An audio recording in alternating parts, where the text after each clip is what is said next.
ugly, fascinated character. Well, the old lady, for instance, you have probably noticed her, a very ugly old lady, but rather fascinated. She has only to lift a little finger and ask for something in a polite voice, and the whole train runs. It runs also for Mr. Book, but it's because he is director of line, not because he has a strong character. Mary Debenham smiled. The morning wore away. Several people, Poirot among them, remained in the dining room. The communal life was felt. At the moment to pass the time better to pass. He heard a good deal before deal about Mrs. Haggard's daughter and heard lifelong habits of Mr. Haggard.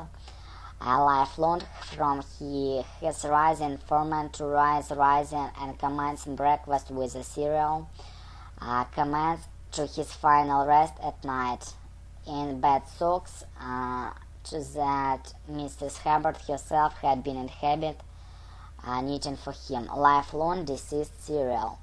The morning wore away. Several people, Poirot among them, remained in the dining room. The communal life was felt at the moment to pass the time better. He heard a good deal more about Mrs. Hubbard's daughter and heard the lifelong habit of Mrs. Hubbard deceased from his rising in the morning, commencing breakfast with cereal, to his final rest at night in bed socks, that Mrs. Hubbard herself had been in the habit of knitting for him. It was when he was listening to a confused account, of missionary aims of Swedish lady, that one of wagon lead conductors came to a car and stood at his elbow.